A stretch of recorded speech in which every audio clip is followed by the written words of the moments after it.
Bismillahirrahmanirrahim. Assalamualaikum warahmatullahi wabarakatuh.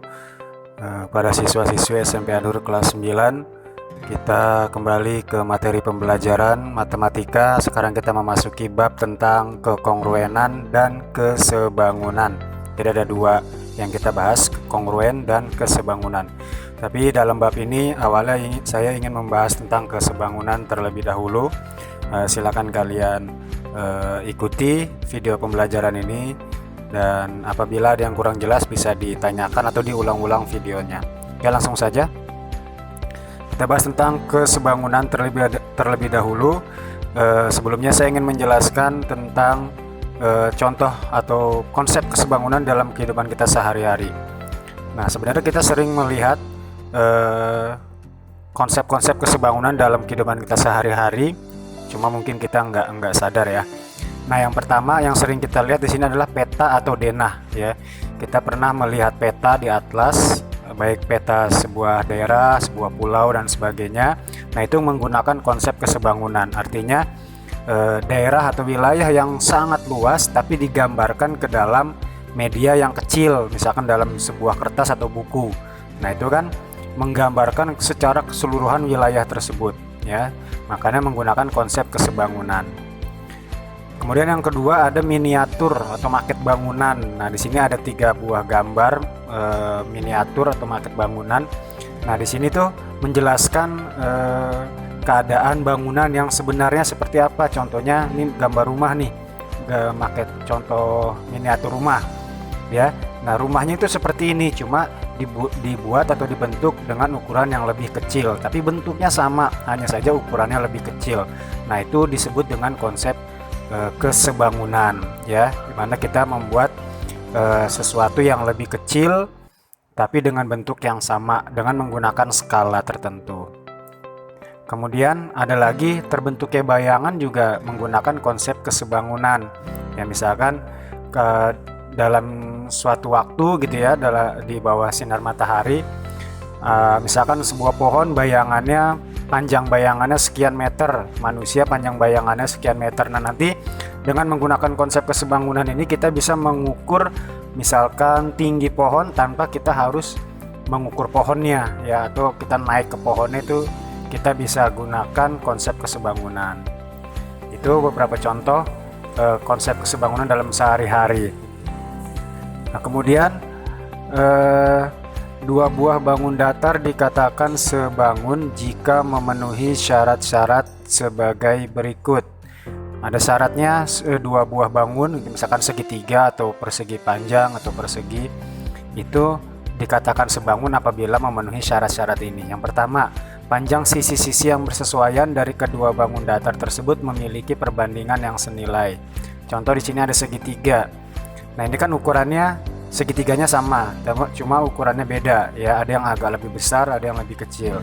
Nah, ini kita lihat sebangun atau enggak. Kita lihat saja. AB ya, ini sisi yang bersesuaian. Kita cari dulu AB bersesuaian atau berpasangan dengan PQ, BC dengan QR, AC dengan PR. Nah, itu yang berpasang-pasangan. Kita lihat AB-nya berapa? 8, PQ-nya 4. Kalau kita bagi misalkan 8 bagi 4 hasilnya 2. Yang ini 6, ini 3, 8, 6 per 3. Ini 4, ini 2, 4 per 2. Nah, ini perbandingannya sama nih, kalau kita misalkan kita bagi hasilnya sama-sama 2. Nah, maka ini sisi yang bersesuaian ini memiliki perbandingan yang senilai. Maka ini dikatakan segitiga, kedua segitiga ini saling sebangun. Kemudian sudut-sudut yang bersesuaian dari kedua bangun datar tersebut sama besar. Nah, di sini ada 2 buah segitiga, yang kecil dan yang besar. Ya, kita lihat mana sudut yang bersesuaian. Kita cari aja pasangannya. Di sini ada sudut A, siku-siku. Maka pasangannya yang mana? Oh, ini E. Ya, berarti kalau kita putar posisinya E-nya di bawah sini ya. Kemudian sudut B mana B? Ini 30, ini 30. Kemudian ini sudut C 60, ini 60.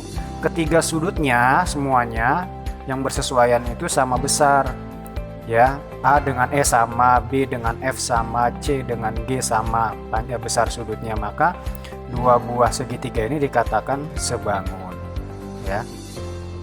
Oke, Selanjutnya, bagaimana kita menentukan panjang sisi yang belum diketahui dari dua bangun datar yang saling sebangun ya. Contoh di sini ada dua buah trapesium, ada trapesium yang besar dan yang kecil dengan panjang sisi-sisi seperti di gambar ini ya. Tapi ada beberapa panjang sisi yang belum diketahui. Contoh misalkan ini AB. AB ini X masih belum diketahui, sedangkan SR ini Y belum diketahui. Nah, kita mencari panjang X dan Y ini dengan menggunakan konsep kesebangunan. Nah, misalkan dianggap dua trapesium ini saling sebangun ya, sudah diketahui misalkan dua trapesium ini saling sebangun. Nah, berapa panjang X dengan Y? Nah, sebelumnya kan kita cari tahu dulu mana saja sisi-sisi yang bersesuaian atau berpasangan lah, kita lebih mudahnya. Misalkan AB bersesuaian dengan mana? Dengan PQ, BC dengan QR ya, CD dengan RS, AD dengan PS. Nah, ini berpasang-pasangan ya, bersesuaian. Nah, sekarang kita cari panjang X dan panjang Y. Langkah pertama, tentukan dulu sisi-sisi yang bersesuaian. Kayak tadi berpasangan tuh apa aja ya, AB dengan PQ, BC dengan QR dan seterusnya ya. AB per PQ sama dengan BC per QR. Ditulis sama dengan karena kan dia sudah dipastikan sebangun ya. CD dengan RS, DA per SP. Kemudian kita masukin nilai-nilainya. Misalkan AB berapa AB? Oh, AB ini masih X ya, belum diketahui AB X. PQ-nya berapa? 8 sama dengan BC per QR. BC dan QR kan belum diketahui dua-duanya ya. Ini dia belum diketahui dua-duanya. Kemudian CD per RS. CD-nya 6, RS-nya Y. Ya, jadi 6 per Y sama dengan DA per SP. DA-nya 3, SP-nya 2 ya, per 2. Setelah kita tentukan sisi-sisi yang bersesuaian dan nilai-nilainya, nah, langkah kedua kita memilih pasangan sisi yang kedua-duanya telah diketahui nilainya sebagai acuannya, patokannya. Nah, kita lihat di sini nih, mana yang atas bawahnya udah ada dua-duanya. Kalau ini kan X per 8, X kan belum diketahui. Yang ini BC dengan QR juga dua-duanya belum diketahui. Ini 6 per Y, Y-nya belum diketahui berapa kan, yang kita cari. Nah, ini DA per SP yaitu 3 per 2. Nah, ini atas dan bawahnya sama-sama udah diketahui, maka kita jadikan acuan nih, patokannya di sini. Oke, 3 per 2-nya. Nah, kemudian kita mau mencari apa dulu nih? Kita mau mencari X, kemudian cari Y ya. Maka kita kalau mencari X, kita menggunakan perbandingan ini. X per 8, nah X per 8 sama dengan, nah tadi acuannya mana? 3 per 2, 3 per 2. Jadi X per 8 sama dengan 3 per 2. Yang ini kita nggak usah pakai, karena kan kita mau mencari nilai X-nya aja dulu. X per 8 sama dengan 3 per 2. Kemudian kita mencari X sama dengan, nah ini kali silang nih, yang sudah ada dua-duanya nih, misalkan 8 kalikan 3. 8 kali 3 per, nah ini 2 kan, 2 ini kan nggak ada pasangannya nih X-nya ya, per 2. 8 kali 3 24, 24 bagi 2 12, maka nilai X-nya sama dengan 12. Nah, tadi nih berarti ini panjang X-nya nih sama dengan nih 12, yaitu panjang AB-nya 12. Kemudian udah dapat X-nya, kita mencari nilai Y. Mana yang ada Y-nya? Nah, yang ada Y-nya ini ya, 6 per Y. Maka kita pakai 6 per Y sama dengan 3 per 2. Ini kita pakai patokannya ya, acuannya 3 per 2. Kita cari nilai Y sama dengan, mana yang bisa kita kalikan silang? Oh, ini 6 dengan 2. Silang gini ya, atas bawah ya, silang. 6 kali 2 per, yang nggak ada kan 3, berarti per 3. Y sama dengan 12 per 3. Ini 6 kali 2 kan 12, bagi 3 sama dengan 4. Dapatlah nilai Y-nya sama dengan 4. Berarti ini Y yang ini nih, RS nih, nilainya 4 cm. Maka nilai X sama dengan 12 cm dan Y sama dengan 4 cm. Oke, seperti itu cara menentukan sisi-sisi yang belum diketahui dari dua buah bangun datar yang sebangun. Selanjutnya sampai di sini materi pembelajaran kita, dan selanjutnya kalian mengerjakan latihan. Latihan yang pertama di sini ada 3 soal. sama dengan contoh yang ini ya, sama dengan contoh yang ini, kalian lihat aja. Cuma di sini bangun datarnya di sini persegi, di sini trapesium, ini segitiga.